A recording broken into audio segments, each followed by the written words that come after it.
이해해야 되는지. 그거는 뭐 어려운 거 아니에요. 현상이지.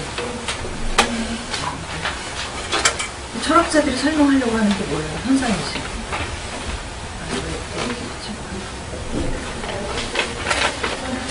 데카르트는 생각한다, 고로 나는 존재한다. 이 말로 뭘 설명하려고 했어요? 데카르트는 의식 안에서 떠 있는 명료한 그 관념들, 이거 가지고 밖에 있는 현상들을 설명하려고 한 거예요. 외부에서 일어나는 현상들. 그런데 그걸 설명해야 되는데 그거를 뭐 초월적인 원인에 의지할 수가 없으니까 의식 내부로 들어가서 가장 명석판명한 관념이 존재하는지를 보자. 그걸 보니까 있더라. 나는 생각한다, 고로 나는 존재한다라는 것이 있더라. 그거에 의지하면 의식 내부의 명석판명한 관념을 알 수가 있고, 그걸 통해서 밖에 존재하는 거를 현상을 설명하겠다라는 거죠. 그렇게 해서 수학, 이제 데카르트는 내부로 들어가니까 가장 명료한 이 생각, 이것이 이제 수학적인 그런 확실성을 가지고 있다라고 생각을 한 거고, 그렇게 해서 그런 명료한 지각에 뭐가 있는지를 알아봤더니 수학이라든지 뭐 이런, 그게 이제 가장 모범이 되더라, 이렇게 되더라는 거죠. 그래서 그런 수학적인 관점을 물질에 적용을 해서 수학적인 물질관이 나오잖아요. 그래서 뭐 소용돌 이론 뭐 이런 거 해서 물질 공간 이론 뭐 이런 게 나오잖아요. 그래서 그 데카르트 자신의 물리학과 인식론이 이게 것이 이제 동전의 양면이 되는 그런 세계관이고, 의식에 대한 연구는 인식론이고, 그 물질에 대한 연구는 물리학이고, 이렇게 됩니다. 저는 이게 데카르트부터 칸트까지 이어지는 전통에서는 이제 현상학도 마찬가지고 현상학까지 설명의 모델들에 대한 것을 이야기할 수 있을 것 같은데, 기본적으로 어떤 그 베르그송주의의 입장에서 봤을 때 설명이라는 말에서 어떻게 보면 베르그송이 가장 이제 그렇죠. 싫어하는 대표적인 말 중에 하나이기 때문에 예. 그렇지만 그걸 피해갈 수는 없어요, 베르그송이. 설명을 거부하겠다 하면 항문을 하지 말아야죠. 근데 베르그송이 이제 설명을 이란 말을 좀 싫어하는 거는 그게 그 설명의 그 도구가 이제 그 너무 오성, 이제 그 전통적인 그 지성 이런 거를 통해서 하다 보면 그 존재하는 생성을 왜곡시킬 수 있다는 위험 때문에 그거를 많이 비판하고 있는 건 사실이죠. 그래서 그 단순한 설명 모델을 가지고는 이 생명, 특히 생명 같은 것을 파악할 수가 없다. 해서 이제 직관이라는 개념이 나오고 하는 거죠. 지금 자연스럽게 질문으로 시작되는데, 그 질문 또 있으신 분 들어주시면.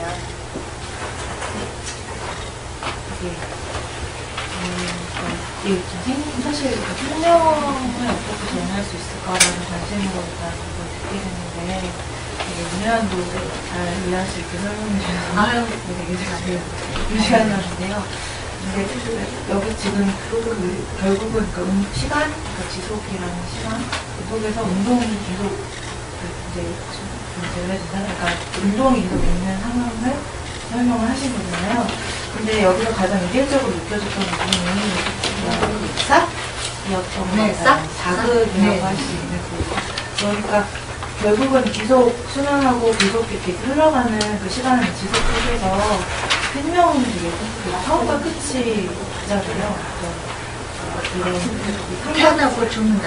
그렇죠. 삶과 죽음이 있는데 태어나고 죽는데 그런 어떤 불연속적인 부분이 연속 속에서 그 불연속을 만드는 것이 제가 이야기했던 사건이었던 것 같아요.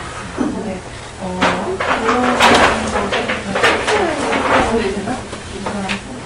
지속 속에서는 쌀이 이제 튀어나온 듯한 느낌이 들었거든요. 그거는 베르그송에서는 그게 엘랑비탈의 개념이에요. 최초로 생명이 나타나는 그 지점을 엘랑비탈로 설명하죠. 그 지속이라는 말 안에는 그 생명도 아니고 그 시간 자체죠. 지속이라는 거. 시간인데 그렇게 그 시간의 흐름만 가지고 또 모든 걸 설명할 수는 없으니까 시간의 흐름이라는 것은 그 이제 해체되는 운동이기도 하고 동시에 또 생성되는 운동이기도 하다라고 얘기하면서 그러한 해체되는 운동과 생성되는 운동이 굉장히 어려운 형이상학적인 건데 그것들이 방향이 다르기 때문에 이것이 어느 순간에 말하자면 이제 교란될 수밖에 없다. 그러니까 다르기 때문에 만나면 폭발할 수밖에 없다 뭐 이런 이야기를 하고 그래서 그런 물질의 운동과 어떤 그 정신적 운동, 상승 운동 이것이 이제 만나서 폭발하는 순간이 엘런비탈의 탄생이고 엘런비탈이라는 것은 생명이 만들어지는 시점이에요. 시점이 있어요. 시점이 있고 그 시점을 통해서 생명이 처음 나타난다는 거죠. 시점을 얘기해요. 최초의 시점. 근데 그 생명 그 엘런비탈은 어떤 무슨 초월적 원리는 아니에요. 초월적 원리가 아니라 최초의 그냥 폭발이에요. 최초의 폭발이고 그냥 일회적인 사건이에요. 엘런비탈은 단 한 번 일어났다. 그래서 최초의 그 폭발로부터 생명이 계속해서 그 분기하고 또 폭발하고 분기하고 또 폭발하고 하면서 지금까지 이어져 왔다라고 해서 그 힘은 어떤 일종의 에너지, 물리적 에너지와 같은 그런 느낌을 주죠. 만약에 그게 아니라 정신적인 거라면 뭐 그게 한 번 일어나가지고 그 힘이 계속 고갈된다는 건 있을 수가 없잖아요. 힘이 계속 고갈된다고 하거든요. 단 한 번 그 폭발이 일어났고 그 힘은 진화하도록 계속 고갈돼 왔다. 이렇게 이야기를 하니까 제가 보기에는 좀 율물론적으로 해석할 여지도 있어요. 그러나 베르그선은 이제 그 조금 그렇게 율물론적으로만 생각, 얘기는 하진 않죠. 그러니까 시점이 있는 건 맞아요. 저도 철학 전공은 아니고요. 좀 관심 있어가지고 그냥 듣는데 질문이 좀 생겨가지고 선생님께서 요발적 사건이었거든요. 그래서 좀 요발적 사건에 의해서 그래서 운동한다고 그러면 그 세상 근데 저는 이거를 이렇게 좀 보게 되거나 이걸 찾아서 읽게 된 철학을 찾아서 읽게 됐던 그게 사회에 대해서 좀 해석을 해준다고 생각했기 때문에 그런 건데 요발적 사건들에서도 기본한다면 사회를 예측할 수 있는 그러니까 이게 사회에 대한 예측이 가능한다. 우발적 사건으로 이런 그래서 예측이 불가능하지 않을까 이런 걸 좀 우려가 되고요. 그리고 두 가지 질문이 있는데 그래서 그거에 대한 좀 그러니까 질문 하나는 만약에 우발적 사건들이 가장 근본적이라면 그 사회 현상을 어떻게 예측할 것인가 그게 하나 있고 또 하나는 이제 그 깜길렌 얘기를 하면서 그 가치에 대한 얘기를 하셨었는데 물론 이건 이제 생물학적 쪽이라서 이걸 사회에 적용을 했을 때 어떤 될지 모르겠지만 그 가치라는 거는 가치끼리 충돌을 아까 공리주의 얘기를 하셨지만 충돌하는 경우가 있잖아요.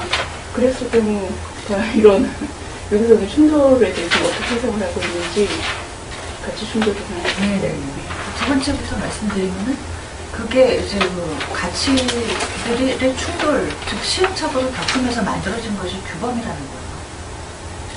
끊임없이 충돌. 그렇죠. 계속 충돌하죠. 나와 내 안에서도 여러 가치들이 충돌이 일어나고 이미 내 안에서 그 가치들의 충돌에 의해서 만들어진 것이 나 자신이 보유한 규범들이에요. 규범은 한두 가지가 아니고 생명체가 살려면 무수히 많은 규범들이 필요한데 그 무수한 규범들이 하나하나의 사건을 통해서 겪으면서 거기서 그 가장 유기체의 이로운 방식으로 체계화된 것이 규범이라는 거죠. 사회도 마찬가지죠. 나중에 깐길렘이 그 20년 후에 이 책은 낸 20년 후에 사회에서의 규범 이런 그 한 챕터를 첨가를 해요. 그때가 언제냐면 이 책을 내고 나서 이 책에서 나오는 정상과 병리의 개념에 푸코가 영향을 많이 받아가지고 지도교수잖아요. 깐길렘이 지도교수거든요. 그래서 그 보존주의 시대의 관계 역사 그것을 이제 논문으로 내는데 그걸 보고 이번에는 깐길렘이 제자에게 영향을 받아서 사회에서 있어서의 규범이라는 규범 개념에 대해서 좀 연구를 해야 되겠다 해가지고 2판을 찍을 때 그 한 챕터를 첨가를 해요. 사회에 있어서 규범. 그것도 마찬가지죠. 규범이라는 것은 사회의 일부, 뭐 다수일 수도 있고 다수가 그 특권적인 그들에게 이로운 방식의 어떤 그 행태를 보장해주는 그런 방식으로 규범이 생긴다라고.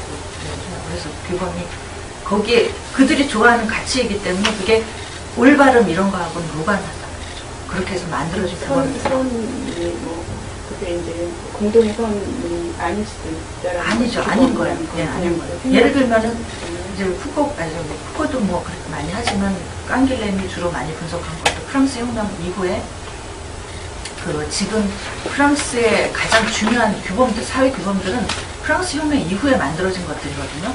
근데 이제 프랑스 혁명 이후에 프랑스의 근대 사회가 형성이 되니까 그런 거긴 한데 그것이 반드시 혁명 정신에 따라서 그 올바름을 수행하고자 하는 그런 의지에 의해서 만들어졌느냐면 별로 그렇지 않다는 거예요. 그건 지배계급의 어떤 이익을 대변하는 식으로 많이 만들어지는데 그게 이제 혁명 이후에도 마찬가지였다는 거예요. 계속 그렇다는 거예요. 규범이라는 것은 뭐 가변적이기도 하지만 그러나 어쨌든 일시적인 균형에 의해서 만들어지는 것들, 힘과 힘의 균형에 의해서 만들어지는 것들. 그래서 규범을 만들 수 있는 능력이 인간의 그 능력인데 규범성이라고 하는데 유기체에서는 우리 신체라고 하는 이게 기초가 있고 잘못하면 우리 신체가 이제 병이 들기 때문에 그걸 방지하는 쪽으로 계속 규범들이 만들어지니까 어쨌든 그 기초가 유기체를 유지한다고 하는 어떤 목적 그것이 선이 되겠죠. 그래서 사회 같은 경우에는 물론 사회를 유지한다는 목적이 있지만 그 사회의 전체를 책임진다고 하는 어떤 루소적인 그런 일반의지 이런 식으로 그 사회 규범이 이루어지지는 어렵다는 것이 그 현실이었던 거죠. 그 현실을 분석하는 그거를 보여주죠. 그래서 그렇게 해서 정상이 만들어지고 규범에 따르는 것이 정상이 되니까 규범이 노음이니까 노음의 형용사를 붙이면 노음하게 되니까 규범을 따르는 것이 정상인 것이 되거든요. 그러니까 정상이 반드시 옳은 거냐? 그렇지는 않다는 거죠. 정상은 규범적인 걸 정상이라고 하고 규범은 누가 만드는가를 봤을 때는 그것은 그 당시에 지배계급이 가능성이 상당히 높아서 반드시 선은 아니다. 그런 식의 결론이 나오죠. 우리 후보도 마찬가지죠. 또 하나는 직관이 네. 노골성 이런 생성 철학자들이 과학을 부정하는 건 절대로 아니에요. 그러나 과학이 아까 이제 베르나르 얘기도 했는데 베르나르 같은 사람이 존재함으로써 비로소 생리학이 그 과학으로 설 수가 있는 거거든요. 그래서 그거를 깐기름이 비판했을 때는 그 비계론적인 어떤 설명 모형이 실제와 똑같이 그 맞아떨어지지는 않는데 그럼에도 불구하고 그걸 통해서 과학이 발전해 오거든요. 그래서 과학을 부정하는 것이 아니고 그것이 모든 것을 다 할 수 있다는 것은 또 다른 이데올로기라는 거죠. 그런 이데올로기를 경계하고 생명은 그것과는 다른 것이다라는 것을 인식시키는 것이지 그것이 목적이지 과학을 부정하는 데 있지는 않아요. 과학이 예를 들어서 통계를 낸다. 깐길렘이 규범 얘기할 때 과학은 어떤 객관 아까 뭐 사회에서는 지배계급이 규범을 만들지만 과학자들이 규범을 얘기할 때는 뭐 그 과학자들 중에 지배계급이 있는 건 아니니까 통계를 가지고 주로 하거든요. 통계를 가지고 가장 그 중간에 있는 것이 정상으로 취급이 되고 평균이 정상이 취급되고 이런 식으로 만들어지는데 그런 것들이 이제 그 부정하는 게 아니라 그게 이제 편의상 그거 외에 다른 방법이 없을 때는 그걸 사용하는 거죠. 그러나 그 모델이 결코 진리가 아니라는 것 이것은 인식해야 돼요. 생명의 그 비밀이라고 할까? 그걸 밝혀주는 건 절대 아니라는 거. 예를 들면 우리가 경제학, 제가 여기 강의에서 지난번에 한번 말씀드렸는데 경제학의 어떤 이론들 보면 경제학하는 사람들이 스스로 말하기를 경제학 이론은 현상을 뭔가 딱 맞아 떨어지기 때문에 존재하는 것이 아니고 그것이 얼마나 틀리냐를 가늠하기 위해서 만들어진다. 이렇게 얘기해요. 결코 맞지는 않는다는 거거든요. 그러나 얼마큼 틀리냐, 적어도 이거는 알 수 있다는 거죠. 어떤 경제학 이론이 있는데 현실을 설명하려고 하는데 전혀 맞지 않아요. 하지만 얼만큼 틀리냐는 것은 알 수가 있죠. 최소한. 생리학도 마찬가지예요. 깐길렘이 보는 생리학이라는 건 그런 거예요. 생리학에서 과학이라고 해서 어떤 이론을 제시하고 하지만 실제 개인들에 적용을 해보면 결코 맞는 일이 없다는 거거든요. 개인차가 너무 심하기 때문에 한 개인 내부에서도 개인차가 심하고 거의 경제학과 같은 수준이에요. 그러면 경제학을 말하는 사람들이 경제학 이론을 제시하면서 이게 진리다라고 얘기하지 않잖아요. 그것은 하나의 설명 모형일 뿐이에요. 모델일 뿐이에요. 생리학도 마찬가지예요. 그래서 그 생명을 연구하는 모든 그 과학자들이 마치 물리학이 그런 것처럼 생명과학도 진리이고 그것이 진리이고 그렇게 생각을 하는데 그것은 경제학처럼 그냥 하나의 설명 모델일 뿐이고 얼마나 틀리냐를 알려주는 것이지 그것이 얼마나 맞는가를 알려주는 건 아니라는 거죠. 그게 이제 이 지금 얘기한 이 모든 네 사람이 공통적으로 주장합니다. 다른 질문 있으신가요?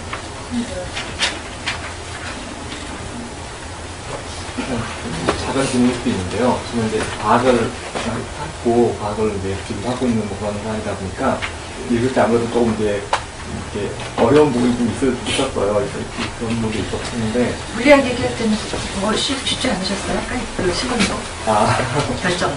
네. 전 예전에 그 강의 듣기 전에는 아무래도 조금 이제 왜 굳이 이런 자연과학에 있는 개념들을 가지고 철학을 하는가 해서 의문도 좀 있고, 왜냐면은 많이 이제 어떻게 보면 편집된 개념들이 이제 사람들이 나쁜 의미가 아니고 네, 어떻게 그렇죠. 보면 그런 개념들이 또 그렇게 돼가지고 또 새로운 개념들을 만들고 하기 때문에 왜 굳이 그럴까 하는 의심을 가졌었는데 그 강의 듣고 나니까 그런 부분에 오히려 좀 많이 해소가 됐어요. 근데 뭐 약간 이거 좀 사소한 내용일 수도 있는데 현대 과학 철학이라는 흐름이 또 있고 거기가 실제로 지금 오늘 강의하신 이 4명의 이론이나 이런 것들이 어느 정도 이렇게 영향을 미치거나 그러고 있는지 궁금하거든요. 왜냐면 그쪽에서는 좀 더 다른 접근을 하고 있는 걸로 알고 있어요. 맞습니다.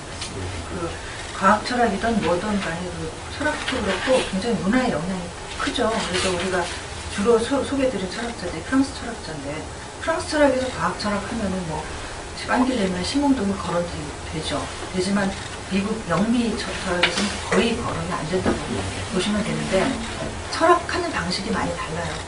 프랑스 같은 경우에는 이제 그 철학 분야가 두 가지가 있는데 크게 둘로 나누는데 하나는 그 철학사, 또 하나는 인식론이에요. 에피스테몰로지.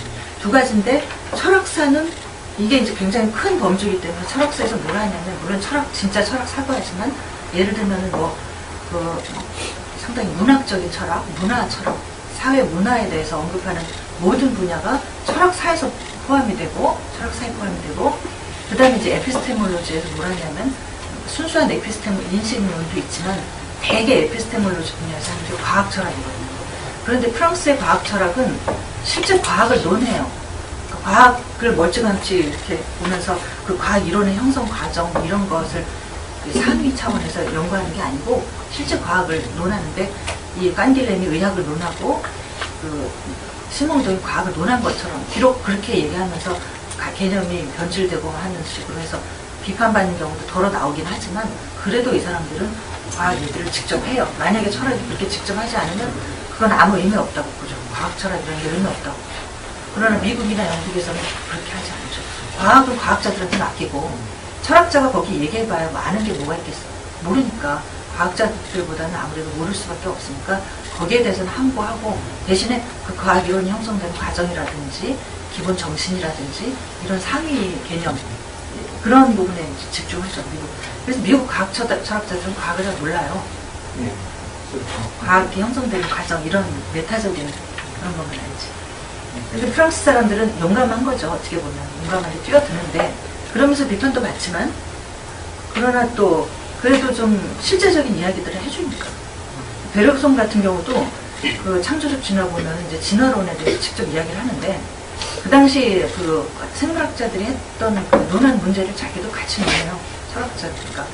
근데 이제 뒤에 한 지금 100년쯤 지나가지고 지금 생물학 철학자들이 베르그송 그 얘기를 하면서 이건 굉장히 낡은 옛날 문제인데 하면서 이런 얘기를 해요.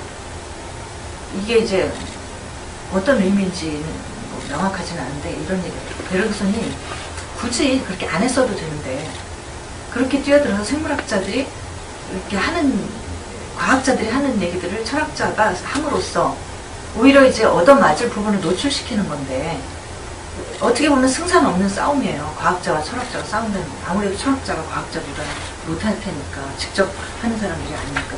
그럼에도 불구하고 그렇게 뛰어들었기 때문에 좀 더 거기에서 뭐랄까 좀 생산적인 그런 논의가 나왔다는 걸 인정해야 되고 그 다음에 설사 그것이 베르그송이 틀렸다라고 나오더라도 그렇게 나올 수 있어요. 하지만 검증할 수 있는 이론을 제시했다는 점에서 높이 평가하다 이렇게 얘기하는 걸 제가 봤는데 뭐냐면 틀렸다고 하더라도 그 철학이라는 것은 맞고 틀리는 게 중요한 게 아니거든요. 그렇게 나오기까지 과정이 철학에서는 중요한데 사유의 과정이니까. 그런데 그것을 보여줬다는 데서 철학이 어디까지 얘기할 수 있는가 이걸 보여줬다는 데서 의미가 있다는 거죠. 그런 태도의 차이가 있죠. 그 앞에 두 질문에 대한 연관 질문이라서 좀 간단한 질문을 먼저 드리고 싶습니다. 저는 그런 그 프랑스 시계 과학 철학에 대해서 전적으로 동의하고 그 부분을 조금 삼고자면 이제 과학 철학, 그러니까 철학, 특히 과학 철학과 그 일반 과학과의, 그러니까 과학과 과학과의 관계는 그 과학 철학에서 그러니까 직관적인 가설을 먼저 제기를 해주고 그 가설을 통해서 사유의 방향과 그 영역을 열어주고 새로운 방향과 영역을 제시해줌으로써 이제 과학자들이 국가과학의 과학자들이 그것들을 그 과학적인 방법에 입각해서 엄밀하게 그 검증해 나가는 과정, 그 과정들이 상부적인 관계로 계속 네. 순환적인 생산, 특성을 예, 생산적인 특성을 이루어야 된다고 생각합니다. 네. 그게 올라오는 학문의 방향, 그 융합적인 학문의 방향이라고 생각하고. 그런데 제가 질문을 드리고 싶은 건 아까 그 깡킬렌에 대해서 질문이 나왔는데, 그 깡킬렌과 푸코의 관계에 대해서 원래 질문을 드리고 싶거든요. 그러니까 그 깡킬렌의 제자로서 푸코의 뭐 작업들, 그 연관관계에 대해서는 상당히 유명한데, 그렇다면은 왜 푸코는 이 지금 계열에 포함시키지 않으셨는지, 왜 포함될 수 없는지. 아, 예. 여기서는 저는 생명철학 문제만 좁혔죠. 깡길렘은 알티세르로 나가는 그 과정이 또 있고, 거기서는 그런 경우에는 베르그손보다는요, 바슐라르 쪽으로 하는 그 또 다른 계열이 있어요. 그거는 다른 그 관점으로 접근해야 돼요. 깡길렘에는 그 두 가지가 다 있어요. 베르그손에서 이어받는 생명철학의 그 전통이 하나 있고, 그 다음에 바슐라르로 이어받는 인식론의 전통이 또 있거든요. 그 부분이 푸코, 알티세르로 이어지는 그 과학철학이죠. 그거는 뭐 다른 지면을 통해서 해야 될 것 같아요. 저는 그 프랑스 과학철학이 뭐 영미 과학철학에 대해서 결코 열등하지 않다고 생각하는데, 왜냐하면 바슐라르의 그 인식론 단절이라는 개념이 이미 토마스 콘의 그 과학혁명의 구조하고 거의 유사한 이론을 정리했고, 푸코가 지금 그 파이어 아벤트의 그 아나키즘적인 인식론, 거의 그 유사하거나 연장된 이론이라고 생각이 듭니다. 그 상대주의적인 이론이거든요. 네, 저도 그렇게 생각해요. 그런데 이런 바슐라르와 푸코까지를 엮어서 그 깡킬렘과 그 관계를 강조하면서 같은 더 큰 그룹으로 엮을 수 있지 않는지, 그럼 그런 것에 대한 작업은 그렇게 할 수 있죠. 할 수 있는데 그건 또 다른 지면이 필요가 한다는 거죠. 또 다른 책을 써야 되겠죠. 그럴 경우. 예를 들면 푸코의 작업들을 네. 제도, 장치, 사회적 장치들의 발생론, 굉장히 중요하죠. 사회적 장치들의 발생론으로 설명할 수 있기 때문에 그 개보학이라는 방법 자체가 사실은 그 제도, 사회적인 제도와 장치들, 관념들, 에피스테메들의 발생과 변화, 그러니까 발생과 변화와 그 사멸, 뭐 이런 과정들을 그 생물학적으로 도철한 역사학이라고 평가할 수도 있는 것 같아요. 고고학 뭐 이런 것들. 굉장히 중요한 흐름이죠. 그리고 또 한 가지 간단한 확인이면 있는데, 저는 지속하고 아까 엘라미탈 설명했었는데, 저는 저번 시간에 강의 들으면서 지속이라는 게 결국은 그 뉴턴의 제1법칙, 그러니까 물질의 본성으로서의 반성을 의미하는 게 아니었는지 하는 생각으로 들었었거든요. 그러니까 지속이라는 게 결국은 그 시간 속에서 지속한다는 것 자체가 그 결국은 그 그러니까 물질의 본성으로서의 반성을 의미하는 거고, 그 반성들의 벡터들이 충돌하면, 그러니까 서로 다른 방향과 경향을 가진 지속들이 충돌하면서 거기서 폭발이 일어난다고 생각하잖아요. 이게 그 다른 관성들을 가진 벡터들이 만나서. 그거는 기본적으로 그 지속은 원인이 자기 안에 있어요. 그러나 그 관성이라는 이너시라는 것은 근대 그 개념이 나왔을 때는 자기 안에 원인이 있지 않아요. 외부에서 충격을 줘야만 운동하는 거죠.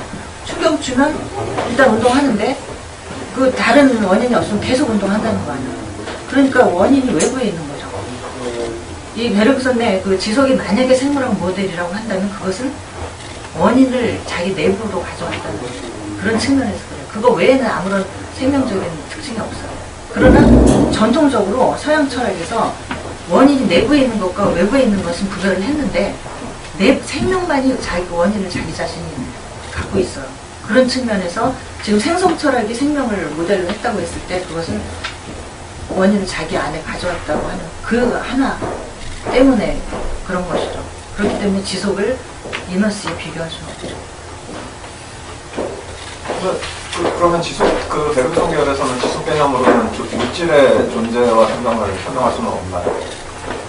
베르그송의 지속 개념은 물질의 생성, 아까 제가 그러니까 생명의 생성 말고 물질의 생성. 그건 할 수 없어요. 물질이라는 것은 에너지, 그 당시 에너지 물리학이 대세였는데 그 당시 에너지 물리학은 모든 물질은 하나로 연결되어 있다. 에너지로서 하나로 연결되어 있다. 그리고 물체라고 하는 것은 실체가 없다 그랬어요.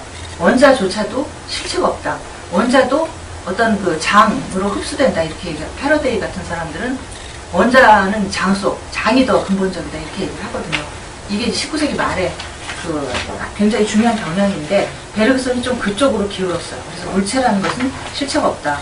물체의 어떤 개체성을 부여할 수가 없다. 이렇게 얘기를 하죠. 그래서 물체가 자기 고유의 개체성을 갖는 그 과정을 지속이론으로는 설명해주게 돼요. 그게 베르그송의 한계고 심홍동이 바로 그 부분을 치고 들어갔다. 제가 이렇게 말씀드리죠. 제가 질문한 거는 베르그송의 지속 개념이 아니라 베르그송 계열에서의 지속 개념으로 그런 일을 들레즈가 하고 있는 거죠. 들레즈는 베르그송을 잘 뜯어 고쳐가지고 새로운 집을 짓는 이런 식이에요. 그래서 심홍동은 베르그송을 비판하면서 자기 독창적인 뭔가를 이제 제시를 하는데 들레즈는 베르그송을 잘 뜯어 고쳐가지고 새 집을 만드는 거예요. 리모델링 그런 형식이죠.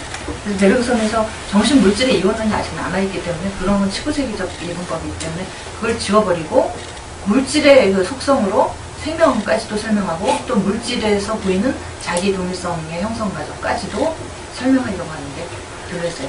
야망은 굉장히 큰 거죠.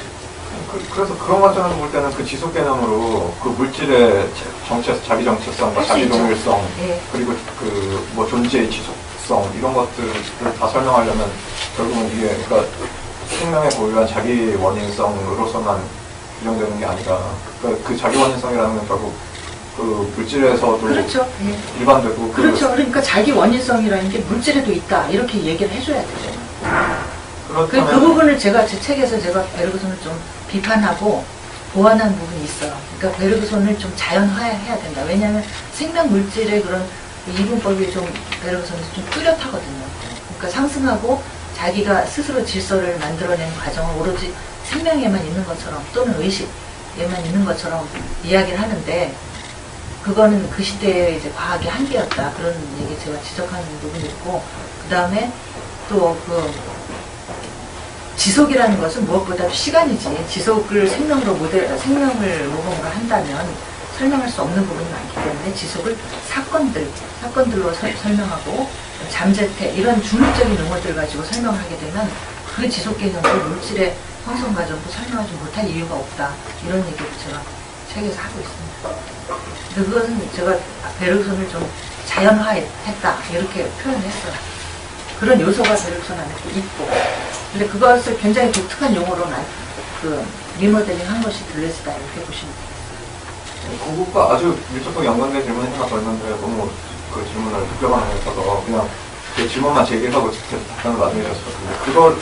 그래서 들레즈 그러니까 베르그송에서 본격적으로 제기됐던 생기론과 기계론의 대립이 그 이후에 그 후속 작업 그러니까 그 후배들의 작업에 의해서 극복된 것이라고 봐야 되지 않는가 하는 관점에서는 특히 이제 들레즈에게 있어서는 생기론과 기계론의 대립이 완전히 해소되고 제가 제 입장에서는 생기론 대신 기계론으로 통일했다고 말하고 싶은데 왜냐면 들레즈 근데 그 기계론이 생기론적 기계론이죠. 네. 그래서 그 생기론과 기계론의 그 그 대립은 별로 없어요. 네, 대립 해소와 통일 때 구체적인 작업 구조 뭐 이런 거에 대해서 좀 질문을 어떻게 네. 그게 이제 제 책에서 중요한 그 테마들 중에 하나예요. 생기론과 기계론이 어떤 방식으로 해소되고 새로운 종류의 어떤 그 생성 철학으로 그것이 해소되는지 그런 것들. 그래서 특히 생기론적 기계론이라는 개념으로 설명하신다고 그게 구체적으로 어떤 내용? 제가 그 생기론적 기계론, 그거는 편의상 그렇게 부르는 건데, 저는 그냥 그걸 생성철학이라는 용어로 했고, 그 다음에 굳이 더 하자면 아까 얘기한 이 모형, 생물학 모형인데, 그러니까 뭐 유기체 모형이라든가 뭐 발생한 모형 이런 건데, 이것은 모형이기 때문에 그 모형 자체의 한계, 예를 들면 그 생물학을 모델로 했다고 해서 거기에 국한되지 않는다는 거, 대신에 세계, 들레즈가 세계 전체는 알이다라고 했을 때 그것이 결코 물질도 생명이다라는 얘기가 아니라는 거, 이런 얘기 아까 제가 드렸잖아요. 그렇게 하면서 들레즈라든지 뭐 이거를 그냥 유물론이라고 하면, 그러니까 생기론적 유물론이라는 말이 주는 이건 용어의 한계죠. 용어의 한계여서 그 용어를 제가 쓰고 싶지가 않고 그냥 생성철학이라고 이야기를 한 거죠.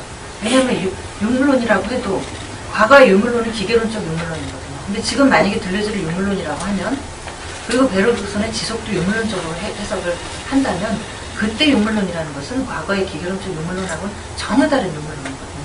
생명 현상까지도 포함하는 그런 유물론이 돼요.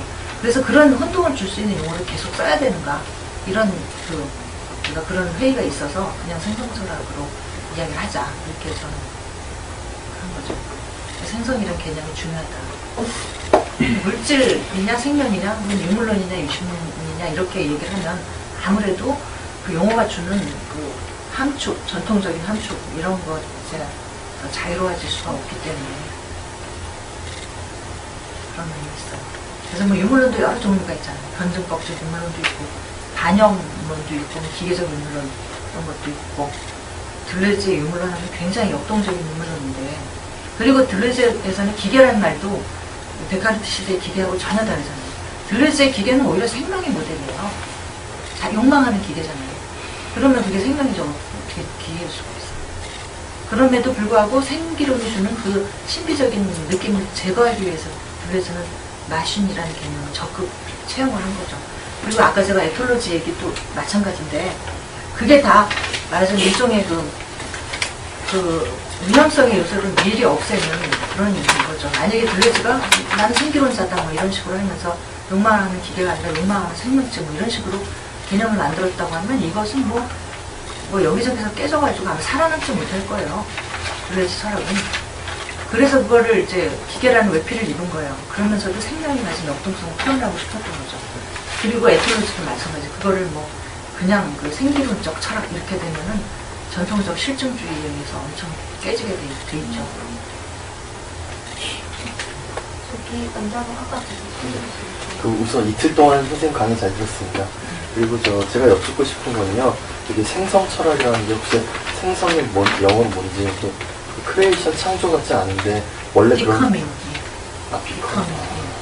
되기라고 하잖아요. 필로소피 비커밍. 예, 필로소피. 불어로는 드흔이를. 그리고 또 하나는 이제 베르그송이 혹시 뭐 기술을 분석하는 글이나 기술을 해석하는데 베르그송의 사유도 좀 전이할 만한 요소가 있다고 생각해서 보시는지. 굉장히 중요한 부분이에요. 제가 계속 하려고 했으면서 못한 부분이거든요. 그 창조적 진화 2장 보시면 2부의 중간쯤 보시면 기술에 대해서 언급하는 부분이 있어요. 인간 지성의 자연스러운 결말, 바로 그것이 우리 기술 문명이다 이렇게 얘기하죠. 우리 지성의 운명에 대해서 생각을 해보면 그것은 자연스럽게 기술 문명에 이르게 돼 있다.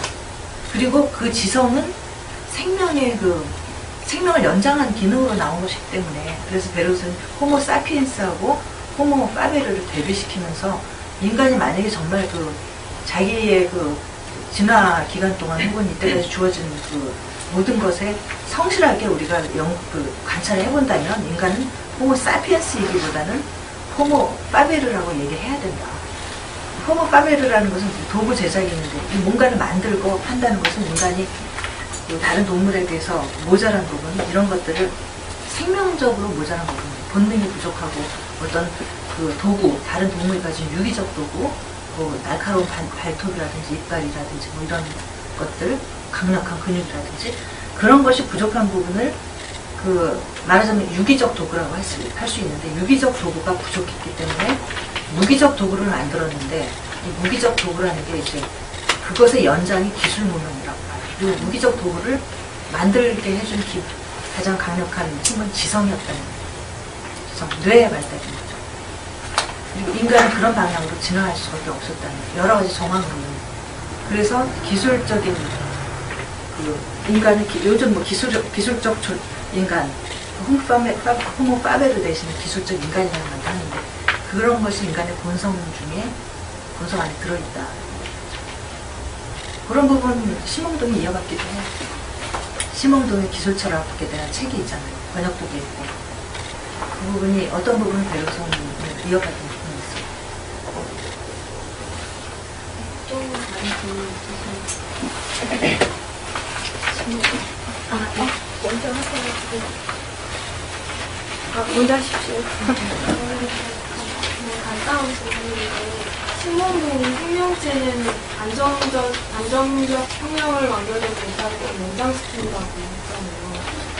자기중립성을 유지하는 힘은 생명체가 죽게 되면 완전히 다의 물리적인 힘으로 다시 환원이 되는 거예요. 심홍동에서요? 베르그송이라든지 신몽동에서 생명체가 어떤 그 지속을 중단하게 되는 소멸. 그거는 배로선에서는 간단해요. 생명체는 물질적 운동과 생성하는 운동의 타협안으로 나타나는 산물이라고 하고, 죽음이라고 하는 것은 물질적 한계인 거죠. 배로선에서는 그렇고, 심홍동에서는 심홍동은 이렇게 얘기해요. 중요한 질문을 하셨는데, 원리적으로 볼 때 죽음이란 없다.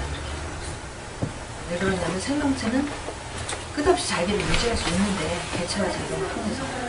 그런데 이제 중간에 생명체는 유성생식 하잖아요. 우리 같은 고등생명체는. 그런데 유성생식하지 않는 무성생식하는 것들은 원리적으로 계속 살 수 있어요. 영원히 살 수 있어요. 죽음이라는 게 없어요. 그런데 유성생식하면서 우리가 죽게 되는데, 왜냐하면 유성생식은 핵 안에 있는 염색체들의 결합으로 수정란이 만들어지고 해서 이것들이 닫힌 어떤 진핵세포 안에서 일어나는 것들이거든요. 원핵세포들은 핵이 만들어지기 전에 세포를 원핵세포라고 하는데, 그것들은 유성생식을 할 수가 없어요. 그 내부에서 이미 핵이라는 게 없고 그냥 DNA가 세포 안에 퍼져 있고, 이것들이 그냥 지나다니면서 DNA를 교환하면 회춘을 해요. 그러니까 원리적으로는 영원히 살 수 있어. 외부적인 충격 이런 게 없으면.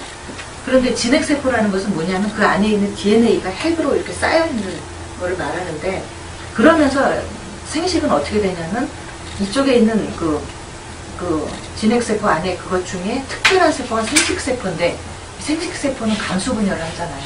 그러니까 염색체수가 반으로 줄어들고, 그 다음에 다른 생명체에서도 역시 감수분열한 그 생식세포 두 가지가 합쳐가지고 수정란이 돼가지고 이 새로운 생식을 하잖아요.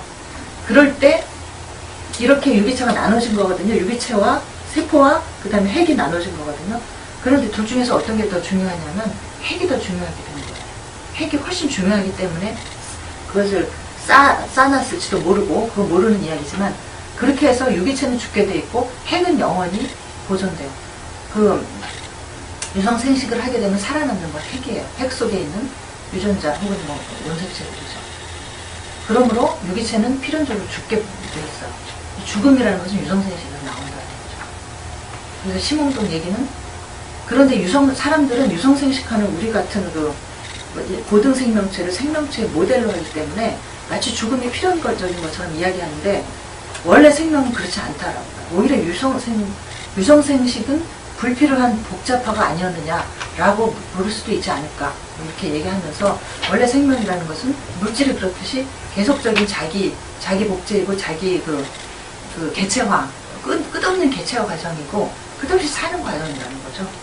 그리고 결정도 계속해서 커지니까 그런 과정인데, 유성생식을 하는 과정에서 그런 식으로 이탈했다는 거죠. 이렇게 해서 죽을 수밖에 없는 존재가 됐다라고 설명해요. 특이하죠?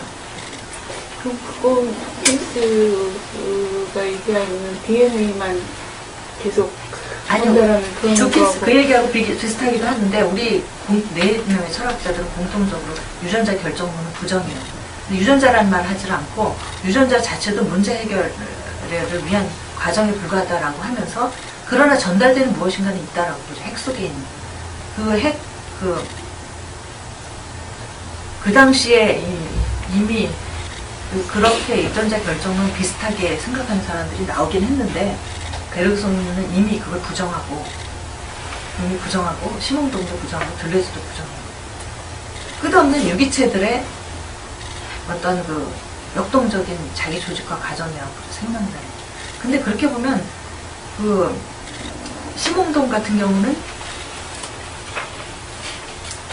그러니까 그 유전자 속에서 일어나는 일조차도 유기체 전체의 그러니까 개체와 자기 조직과 가정의 일부다. 그리고 생명이라는 것은 기본적으로 문제 해결이기 때문에 어떤 환경에 처해서 문제가 생겼을 때 그걸 해결하는 과정이고 유전자라고 흔히 불리는 그런 것조차도 그런 과정의 일부다. 그래서 더 큰 틀에서 이해해야 된다 이렇게 얘기하죠. 이런 생각은 최근에 뭐 후성유전나 이런 거하고 굉장히 유사한 생각이라고 볼 수가 있죠. 그런 부분에서는 이런 철학자들이 더 유리해요. 시간상 마지막 질문 받아요. 그 대가들 같은 데 내면 다가 그렇게 깔끔하게 정리해 주셔서 정말 고맙고요. 물론 시몽동 같은 경우는 잘 안 알려져 있고 뭐 깡겨냄도 뭐 그렇긴 한데 제가 이제 생성 철학에 대한 어떤 그런 흐름이나 이런 것들에 대해서 잘 이제 그 사람들로 인해서 그 철학자나 사상가나 그 사람들로 인해서 정리가 되는 것 같은데 그러면서도 이제 제가 궁금해지는 것은 제가 인간이다 보니까 그렇게 되는데 이제 가치랄까? 그러니까 이런 얘기들을 들으면 특히나 이제 정신과 물질이 이제 하나 공유된 어떤 그런 형태로 이제 뭐 물리학이 됐든 그것을 이제 철학으로 이제 받아서 이렇게 이어지는 흐름 보면은 어떻게 보면 가이아 이론 같은 어쨌든 뭐 그러니까 죽음이 아닌 시문명에 얘기했듯이 나중에 뭐 같아서 이렇게 다시 이렇게 일체가 되고 그러니까 그런 과정을 보면은 그건 뭐 자연의 뭐 무술이라든가 뭐 이런 식으로 느껴지는데 사람이다 보니까 이제 정치적인 거 생각하지 않을 수밖에 정치 철학적으로 그런데 들레지가 정치 철학을 한다는 말이죠. 이렇게 보여 있는 들레지가 그런데 제가 관심 갖는 것 중에 하나가 이제 그 잠재태의 현실하고 선생님께서 말씀하신 것 중에, 그러니까 제가 베르그손을 보면서도 이제 답답했던 것이, 조금 보면서도 답답했던 것이, 아까 뭐 의식, 기억, 지속, 그런 것들이 이제 분출되는, 그러니까 현실화된 과정에 대해서, 이를테면 뭐 시몽동의 뭐 전개체, 그 단계가 어떤 식으로 이렇게 나오는가, 뭐 그런 거에 부분에서는 제가 이제 풀리지 않는 그런 것들이 좀 있었었는데, 그것을 이제 굳이 이제 좀 더 건너뛰어서 들레지 용어로 해서 그걸 혹시 시뮬라크루라고 표현될 수 있는 건지 이제 첫 번째 시뮬라크루 어떤 게 뭐가 시뮬라크루? 그러니까 이를테면 플라톤의 뭐 그런 어떤 이데에서 그거 복사하고 시뮬라크루가 아니고 보드리아리의 어떤 뭐 그런 가상 공간도 아니고 현상학에서 나온 그런 시뮬라크루도 아니고 그러니까 들레지가 그런 용어를 쓴 걸 제가 듣거든요. 근데 그게 이제 어떤 내재성에서 드러난 어떤 그런 것도 충분히 시뮬라크루일 수 있다라는 그런 논조로 읽는 게 맞는 건지 일단 첫 번째 질문 그거고요. 그러니까 그걸로 뭐를 읽으신다는 거죠? 그러니까 우리 이를테면 아까 얘기했던 그 내재적인 잠재하고 있는 게 이를테면 그게 이제 드러날 때 현실화될 때 관계가 어떻게 되느냐? 그게 첫 번째 질문이고요. 그리고 이런 이론들이 그러니까 실제 타당성 있고 거의 저도 이제 동의를 제 스스로는 정리가 그런 식으로 정리가 되고 있는데 그렇다라고 한다면 이런 생성하는 이 과정 생성되는 것들이 굳이 뭐 선악 뭐 이런 거 윤리 이런 거 따지기 전에 좋은 거 뭐 이를테면 사회적으로 이로운 거 그러니까 모든 사회에 인간을 떠나서 물질 뭐 다 포함해서 생물체 포함해서 그래서 이로운 것들로 생성하려는 법은 없다라고 보는데 들레지는 이제 그런 어떤 베르그손의 어떤 그런 철학이나 이런 것들을 아까 말씀하신 것처럼 이렇게 막 조합을 잘 해서 자기 이제 얘기를 하고 있는 건데 그것을 정치 철학으로 끌고 나간다는 거기다 가치를 부여하고 있거든요. 그렇다고 했을 때 그 생성되는 게 내재되어 있던 어떤 뭐 앞에 이론처럼 그 우머리져 있던 율동적인 어떤 그런 것들이 드러날 때 꼭 사회에 좋은 것만 드러나는 게 아닐 수 있고 원래 가야 이론처럼 나쁜 거 그럴 수 있다는 건데 이것은 이제 들레즈 같은 경우는 좋은 쪽으로 끌고 나간 정치 철학적으로 이제 얘기를 하고 싶어하는 것 같더라고요. 그게 맞는 건지 그것이 좀 궁금했어요. 들레즈가 만든 장치를 보면 이것이 그 어떤 생성이라는 것은 끝없이 뭔가가 이제 되는 건데 서로 접속하고 되는 거잖아요. 그런데 그 접속의 과정에서 긍정적인 접속이 있고 부정적인 접속이 있다고 그러죠. 파시스트적인 접속도 있는 거는 민주적인, 뭐 민주 얘기를 하시면 상당히 긍정적인 그런 접속도 있는데 그것이 그러니까 어떤 한 이론, 제가 보기엔 그 두 가지를 다 얘기했던 건 뭐냐면 우리가 보통 철학에서 굉장히 거치게 얘기할 때는 뭐 그 예를 들면 포퍼 같으면은 뭐 전체주의에 기원해가지고 뭐 아니 그거는 하면 안 되지만 어쨌든 열린사회. 네? 열린사회. 예, 그래가지고 열린사회 얘기하면서 뭐 전체주의의 기원이 되는 철학 그런 뭐 해겔, 뭐 플라톤, 기타 등등 이런 식으로 굉장히 거칠게 분류를 하는데 이거 사실은 플라톤에도 상당히 그 정치 철학적으로 긍정적인 그런 부분도 있고 또 그렇지 않은 부분도 있고 모든 철학자가 두 가지 측면을 다 가지고 있어요. 그래서 어떤 한 철학을 너 이런 철학은 필연적으로 이렇게 이르게 된다라고 말하는 건 너무나도 아주 그 단순하고도 위험한 발상인데 그걸 들레즈가 알았기 때문에 이미 그렇게 분류를 한 거예요. 그렇게 그래서 어떤 관점에서든 그 두 가지 접속이 있을 수 있다. 굉장히 해로운 유해한 그런 것도 있을 수 있고 그렇지 않은 아주 그 긍정적이고 기쁨을 주는 그런 그 접속 이런 것도 있을 수 있는데 그러니 우리가 살 길이 뭐냐고 그걸 택하라는 거죠. 여러분이 택하시라는 거죠. 어떤 이론이든지 필연적으로 나쁘게 되고 좋게 되고 그런 것은 없다는 거예요. 그래서 생성철학이라고 해서 이것이 필연적으로 뭐 어떤 정치철학이 이러냐 이걸 단적으로 얘기할 수는 없는 거죠. 물론 나쁜 측면도 있을 것이고 왜냐하면 생성철학이라는 것은 그 의도는 뭐냐면 그 어떤 뭐 기계론적 이런 거친 도식에 의해서 황폐화되고 배제되고 그리고 이제 부당하게 평가된 그런 모든 부분들을 되살려내서 그 생명이라든지 물질이라든지 존재하는 모든 것이 가진 그 개체의 특이성과 고유성 이런 것들을 좀 제대로 살려주자, 제대로 봐주자 하는 게 일단은 그게 목적이고 그렇게 했을 때 거기에 좋음이냐 나쁨이냐 옳음이냐 그름이냐 하는 잣대가 나타나면 거기 그 중에 일부는 분명히 어떤 들레즈가 말하듯이 독재적이고 파시스트적인 그런 식의 조각 이런 것이 나올 수도 있고 반대로 민주적이고 뭐 아주 자유적인 자유 이런 것도 있을 수 있고 한 거죠. 그래서 가치론의 잣대는 되게 되면 또 다른 세계가 펼쳐지죠. 그것은 계속적으로 노력을 해야 되는 문제지 철학 자체가 어떻다고 얘기하기가 어렵고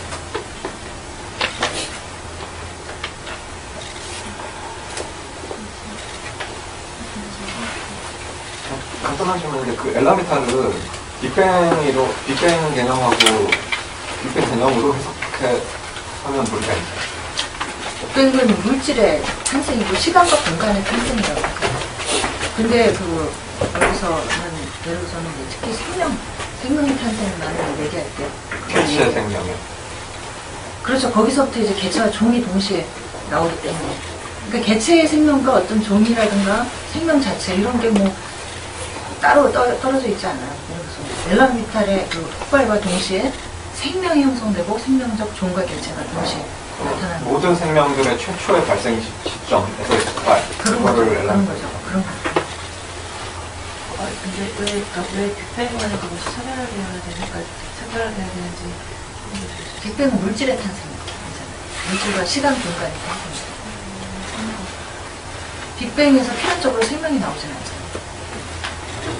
베르슨에 의하면은 그러니까 우주의 역사에서 두 번의 폭발이 있었고 첫 번째 폭발이 빅뱅으로. 빅뱅 이론을 만약에 대입한다면 그렇게 되겠죠. 물질이 있다고 해서 동시에 생명이 나오지는 않겠죠. 않는 거죠.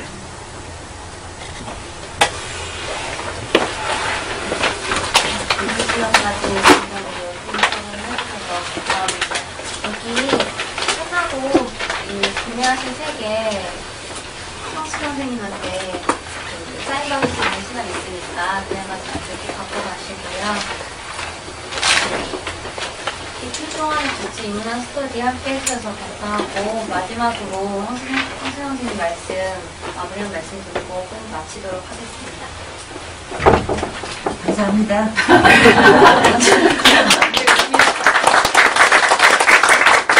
즐거운 시간이었고요. 혹시 뭐 이 사인은 제가 글씨도 못 쓰는데 혹시 뭐 받으실 분 있으면 저희 달머리 광고 하나만 하고 끝낼게요. 조만간 또